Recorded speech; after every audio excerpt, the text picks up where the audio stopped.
आज एक प्रश्न का उत्तर बताइए।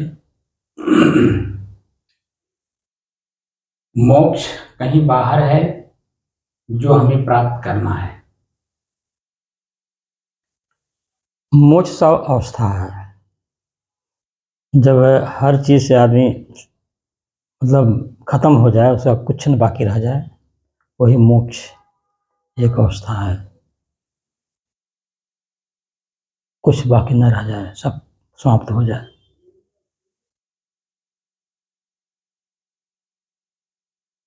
क्या समाप्त हो जाए?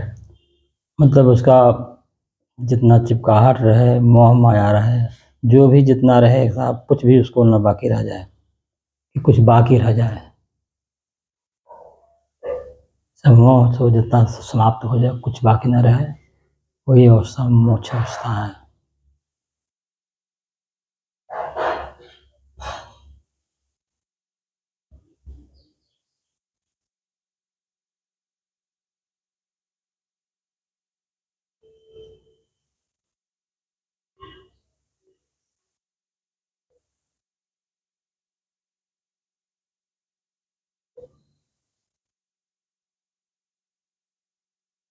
हो गया।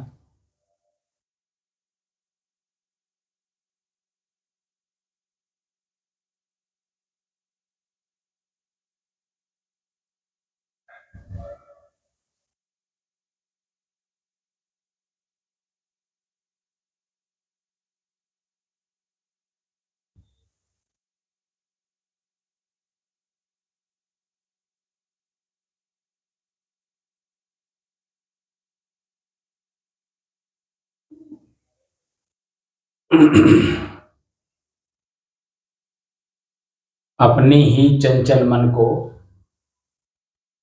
अपने ही बस में करके एकाग्रता, स्थिरता एवं स्वयं अपने आप में शांति का अनुभव करने की दृष्टि से साधना करते करते आज 991 दिन हो गए। तारीख 25 जुलाई सन 2024, दिन बृहस्पतिवार, सायंकाल का समय।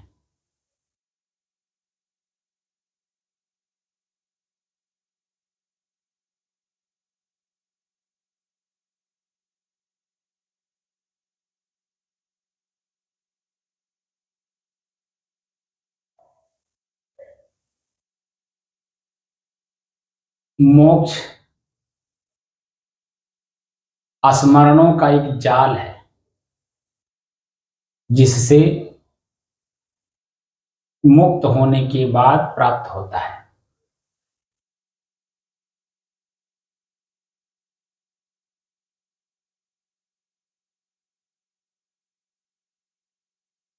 मोह जब नाश होता है, यानी किसी का भी याद होना, किसी व्यक्ति का, किसी स्थान का, किसी वस्तु का बार बार ख्याल होना मोह है, और उसी के प्रति आकर्षित होकर के कार्य को करना मोह है।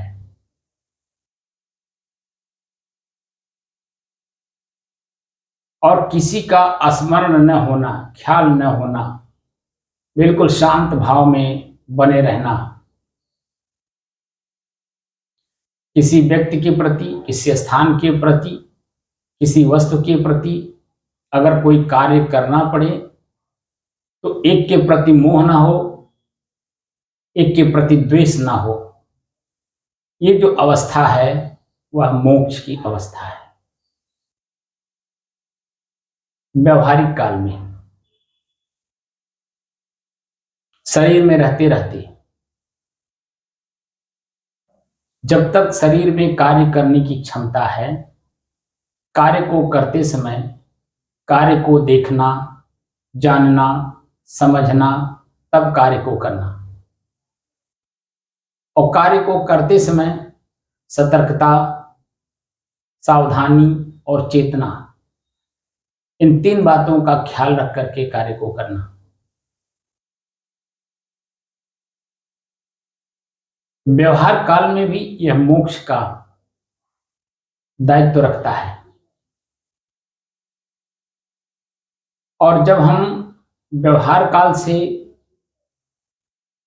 यानी क्रिया करते समय, क्रिया करने के बाद की जो स्थिति बनती है, उस स्थिति में जैसे हम लोग बैठे हैं, तो बैठ करके हम लोग साधना कर रहे हैं। बाकी लोग क्या करते हैं, बैठने के बाद गप लड़ाने लगते हैं, इधर उधर की बातें करने लगते हैं, या कोई अकेले हैं तो कोई अनर्गल बातें याद कर लेना, सोच लेना, चिंतन कर लेना, चिंता कर लेना, ये मोह है। लेकिन किसी का ख्याल न होना, स्मरण न होना, चिंतन न होना, चिंता न होना, बल्कि शांत भाव से बने रहना, ये मोक्ष दशा है। शरीर छूटने से पहले मेरे जीवन में कोई ऐसा स्मरण, ख्याल, यादगार न रह जाए जिसके प्रति मन में पश्चाताप हो,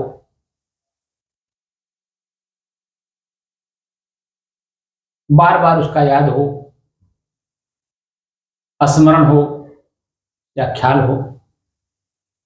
क्योंकि जैसे ही ख्याल होते हैं किसी चीज का, उस ख्याल यानी ख्याल जिसका हो रहा है, उस कार्य को करने के लिए दोबारा आपको वहां जाना पड़ता है। ये कार्य आप अनुभव के तौर पे प्रतिदिन करते हैं। जी। दिन भर आप काम करिए, शाम को उसी का याद बार बार होता है जो काम बाधित हुआ रहता है, और जो काम पूर्ण हो गया रहता है, आप उसको देखिए कि कभी ख्याल नहीं आता है।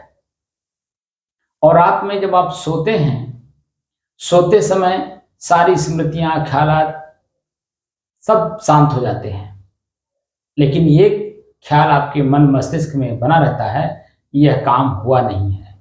सवेरे उठ करके पहली प्राथमिकता उसी कार्य को देना है। तो जैसे ही आप नींद से उठते हैं या चेतना में आते हैं, चेतना में आते ही उसी की स्मृति, ख्याल होती है जो रात में आप सोते समय ख्याल, याद लेकर के सोते हैं।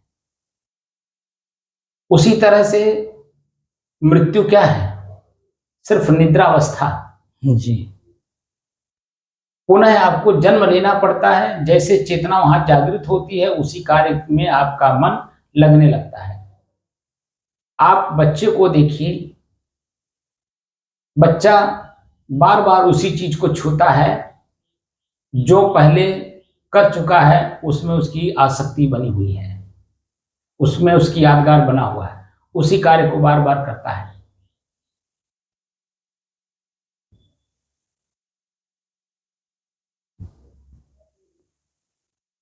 इसी पॉइंट को अनुभव करने के लिए हैदराबाद में एक स्कूल है, जिस स्कूल में बच्चे का एडमिशन होता है।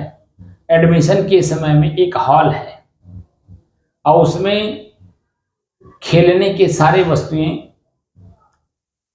रखे हुए हैं। बच्चे को हॉल के गेट पे छोड़ा जाता है और देखा जाता है कि वो किस खेल की वस्तु के पास बार बार जा रहा है। उसी लक्ष्य को लेकर के बच्चे का परवरिश किया जाता है, यानी उसी में बच्चे को पारंगत किया जाता है। तो इतनी गहराई से उस स्कूल के प्रबंधक ने अनुभव किया, तभी तो ऐसा किया। जी। जी। यही चीजें हम नहीं समझ पाते हैं कि मेरे बच्चे की दृष्टिकोण बार बार किस पर जा रही है, वो उसी काम को करेगा। अगर वो बुरे रास्ते पे जाने के लिए कार्य, मतलब उसकी इच्छा कर रही है। इच्छा हो रही है, तो उसको सुधारा जा सकता है। बचपन से ही बच्चे को सुधारा जा सकता है। जैसे जो छोटा पौधा है, आम का हो, इमली का हो, जामुन का हो, बेल का हो, किसी का भी हो, जिसका पेड़ मजबूत होता है, मोटा होता है, बड़ा होता है, आप जब पौधे को लगाते हैं, पौधा कितना कोमल होता है। आप अगर पौधे को देखिए, पौधा टेढ़ा मेढ़ा हो रहा है या झुक रहा है, तो आप उसे सीधा करते हैं कि नहीं? जी स्टिक लगा देते हैं। क्योंकि जैसे जैसे वो उसका दिन बीतता जाएगा, वैसे वैसे वो मोटा होता जाएगा, और वैसे ही होगा जैसे शुरू में है, क्योंकि उसकी सुधार नहीं की गई है। ऐसे मनुष्य के बच्चे का मस्तिष्क है। आप 5 साल तक अपने बच्चे को आप चांटा मार करके उसे सुधार सकते हैं। 5 साल से लेकर के 15 वर्ष की अवस्था तक आप उसे डराते हैं, धमकाते हैं, मारते हैं, समझाते हैं, बताते हैं, कराते हैं साथ साथ रख करके, तो वही बच्चा आगे चल करके आपके अनुकूल हो जाता है। लेकिन जब आप बचपन से ही उसे छूट दे देते हैं, देखने में गोरा चिट्टा सब कुछ है, हंसता है, बोलता है, दौड़ता है, खाता पीता सब कुछ करता है, लेकिन वो उम्र के पड़ाव पे जब आता है, तो जब मनमानी काम करना शुरू करता है, तब आपको वहां कष्ट होता है, पीड़ा होती है। क्योंकि शुरू से ही आपने बच्चे को अपनी देख रेख में नहीं रखा, और देख रेख में रखा भी तो आपने मनमानी काम करने दिया उसे। जो वो चाहा उसको आपने तुरंत प्रोवाइड करा दिया। बच्चा रो रहा है, नहीं भी चाह रहा तो भी आप चॉकलेट दे दे रहे हैं, नहीं चाह रहा तो भी आप खिलौना दे दे रहे हैं, नहीं चाह रहा तो भी आप बिस्कुट खिला दे रहे हैं। जो कुछ भी आप उसे देते हैं, उसके क्योंकि मन कोरा है, जो वो खाता है या देखता है या सुनता है, उसका मन उसी तरह से कोरे कागज पर समझिए लेखनी लिखता चला जा रहा है, और उसी के अनुकूल कार्य करेगा। और आप समझते हैं कि बच्चा हमारा हमारे अनुकूल है, हमारे अनुकूल रह करके हमारा काम करेगा, कभी ऐसा संभव नहीं है। और घर घर की कहानी आजकल देखा जा रहा है, वर्तमान समय में तो और ज्यादा बिगड़ गया है। बच्चा जैसे 15 साल से ऊपर हो रहा है, माता पिता के कहने में नहीं है, क्योंकि बचपन से लेकर के 15 साल की अवस्था तक माता पिता ने फ्री छोड़ रखा है, और वही उनका फ्री छोड़ना आगे चल करके उन्हीं के लिए कष्टदायक होता है। तो हमारे मन की जो दशा है, मन की दशा को अगर हमें मोक्ष की ओर ले जाना है, तो सतर्कता, सावधानी, चेतना, और किसी भी कार्य को करते समय व्यवहार काल में उसको देखना, जानना, समझना, और समझ करके कार्य को करना। तो जब समझ करके कार्य करेंगे तो किसी चीज में आपका मोह रह जाएगा? नहीं रह जाएगा, क्योंकि वहां ना हित है ना दुश्मन है। जी। यानी राग द्वेष से ऊपर उठ करके कार्य करेंगे, जिसमें आपकी स्थिति मजबूत होगी। आपका पुत्र हो या आपके सगे भाई का पुत्र हो, दोनों के साथ व्यवहार एक जैसा करेंगे, क्योंकि सब परिवार एक में है, तो परिवार सुचारू रूप से चलेगा कि नहीं चलेगा? जी चलेगा। लेकिन जब एक अपने पुत्र के प्रति ज्यादा मोह हो और भाई के पुत्र के प्रति मोह कम हो, तो वो बच्चा भी देखता है, उसके माता पिता भी देखते हैं, परिवार के और सदस्य लोग भी देखते हैं कि किसके प्रति झुकाव आपका है। भले नहीं बोल पाता है कोई भी व्यक्ति, लेकिन मन में बात तो है, और कभी न कभी वो जागृत होता है। वो दिखाई दे देता है। इसी तरह से जो मेरे मन के अंदर में आसक्ति है, मोह है, चिपकाहट है, उसे ही हमें जानना है, समझना है और देखने, जानने, समझने के बाद उसका परित्याग भी करना है। ये नहीं कि काम को कर लिया तो काम अगर सुचारू रूप से हो गया तो वहां अपने आप को प्रकट करना कि मैंने किया। मैं किया इसका मतलब मोह है। मैं नहीं किया बल्कि सब एक प्राकृतिक संयोग था और सबका सहयोग था।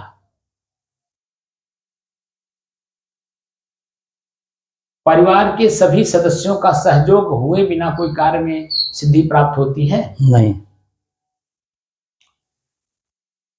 जब तक सभी लोगों का सहयोग आपके कार्य में ना हो, आपको उसकी सफलता नहीं प्राप्त होगी।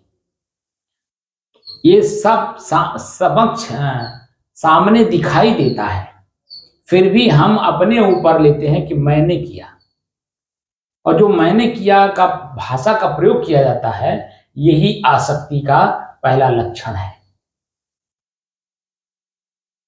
मैं किया, जब मैं शुद्ध हूं, मेरे में कोई क्रिया ही नहीं है, मैं शुद्ध हूं, स्थिर हूं, शांत हूं और एक रस हूं, मैं भी एक निज तत्व हूं। अपने अपने निज तत्व में, मट्टी अपने निज तत्व में हो तो कोई क्रिया होगी? वो जलेगा? नहीं, अकेले नहीं जलेगा। वो गीला होगा? नहीं होगा। जब अपने आप में है, उसमें जब कोई मिल जाता है तब दिखाई देता है कि ये गर्म है या गीला हो गया है या उड़ रहा है। बिना दो के मिले क्रिया होगा नहीं करेगा। बिना दो के मिले क्रिया होगी नहीं। जी। और जब मैं स्वयं मिला हूं तो हाँ, क्रिया कैसे होगी? जी। तो मैं स्वयं अपने आप में मोक्ष हूं, लेकिन अपने स्वयं के मोक्ष का मुझे ज्ञान नहीं है। अब जो मोह कर लिए हैं, यानी जिसमें हम आसक्ति बना लिए हैं, अब उसी आसक्ति को परित्याग करना है और अपने मोक्ष रूपी स्वरूप को देखना होगा, जानना होगा, समझना होगा और उसी में अपने आप में स्थित होना होगा। बाकी बाहर के जितने स्मरण हैं, ख्याल हैं, यादगार हैं, ये मोह के कारण है, चिपकाट के कारण है। और जब मोह नहीं रह जाएगा तो किसी का ख्याल होगा? नहीं होगा। किसी का स्मरण होगा? किसी की याद होगी? कुछ नहीं होगी। तब आप अपने आप में बिल्कुल शुद्ध हो जाएंगे कि नहीं? जी जी। और आपकी अपनी शुद्धता ही मोक्ष की दशा है। वहां कोई ख्याल नहीं है, ना मन का ख्याल है, ना वहां चित्त अनुसंधान कर रहा है, ना वहां बुद्धि निश्चय कर रही है, ना बुद्धि के निश्चय करने के बाद कोई क्रिया होगी। वो जो दशा हमारी बनती है वो हमारी मोक्ष दशा स्वयं में है। और उसी को पाने के लिए हम समझ रहे हैं बाहर कहीं है उसको मिल जाएगा। पाना नहीं है, जो मोक्ष में मिला दिए हैं, मोह, मोक्ष में जो मोह मिला दिए हैं ना, उसी मोह को निकाल देना है, तो मोक्ष अपने आप में स्थिर हो जाएगा कि नहीं? जी। हमने जो अपने आप में मिला लिया है ना, तो जो मिलावट है उसी को निकाल दीजिए। जैसे चावल शुद्ध है लेकिन उसी में दाल मिल गया है, उसी में कंकड़ है, उसी में पत्थर है, उसी में कीड़े हैं, उसी में भूसी है। अब जब सब निकाल दिया जाएगा, शुद्ध चावल अपने आप में बनेगा, बचेगा कि नहीं बचेगा? जी बचेगा। और जब शुद्ध चावल अपने आप में बनता है, उसी को धो करके बर्तन में रख करके पका करके उसे हम ग्रहण करते हैं। लेकिन जब तक कुछ मिला रहता है, हमारा आंख देखता है, तब तक हम उसको प्रयोग नहीं करते हैं। तब तक उसको पकाते हैं? नहीं पकाते हैं। नहीं पकाते हैं ना। सेम स्थिति वही है। मैं स्वयं अपने आप में पका हुआ हूं, लेकिन अपनी पके हुए स्थिति को हम जानते नहीं। अब परिपक्व स्थिति इसलिए हो रही है क्योंकि हमने कुछ मिला लिया है। जी। और वही जो मिलावट है, उसी मिलावट को देखना है, जानना है, समझना है और मिलावट को बाहर कर देना है, निकाल देना है। और जैसे निकलेगा वैसे शेष जो शुद्ध है आप हैं वही तो बचेंगे। जी। तो शुद्ध आप अपने आप में है, वही जो मिलावट है वही निकाल दीजिए और निकाल देने के बाद अपने शुद्धता में आ जाइए। और जैसे शुद्धता में आए, मोक्ष कह लीजिए, कैवल्य कह लीजिए, निर्वाण कह लीजिए, आत्मस्थिति कह लीजिए, स्वरूप स्थित कह लीजिए, सब शब्द उस पर लागू हो जाते हैं।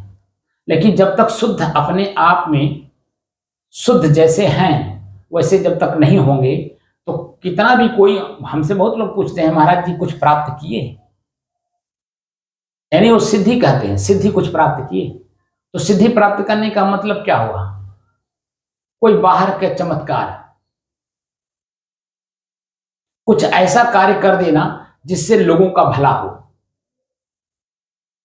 कुछ ऐसा कार्य करना दूसरे को उसमें लाभ हो,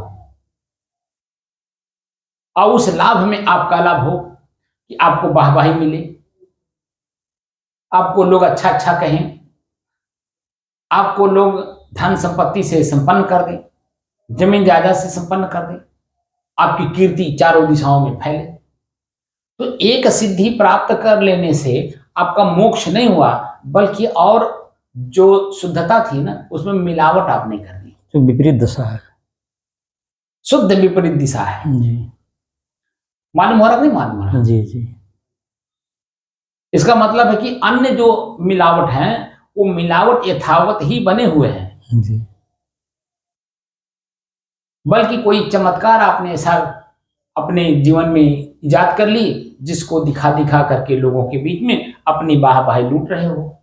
तो वाहवाही लूट रहे हो तो क्यों लूट रहे हो? इस शरीर में आसक्ति है, मोह है, चिपकाहट है शरीर में, और अपने ही शरीर को आप बार बार दिखा करके लोगों से वाहवाही लूटना चाहते हो। तो ये भीतर की कमी है, और भीतर की कमी जब तक निकलेगी आपकी अपनी शुद्धता आएगी नहीं। प्रत्येक जीव नींद में जाता है, प्रत्येक जीव, जी चींटी से लेकर मनुष्य तक, जी जिस समय में नींद में रहता है वही उसकी अपनी शुद्धता है। जी जी लेकिन जैसे नींद से जागृत होता, चेतना में आता है, वहीं से मिलावट शुरू हो जाती है। जी। अगर सतर्क नहीं है, सावधान नहीं है, चेतना में नहीं है, तो दिन में कम से कम 100 बार 100 चीजों को मिलाता है। पहले से तो मिला ही है, और देखता है और सुनता है और चखता है और सूंघता है और करता है, और उसी में करते करते करते और उसमें लिप्त होता चला जाता है। जैसे दलदल में आदमी फंस जाता है तो उसका नियम है कि जहां फंसे वहीं पर जैसे हो ऐसे खड़े रहो, लेकिन वहां जब हाथ पैर मारने लगोगे तो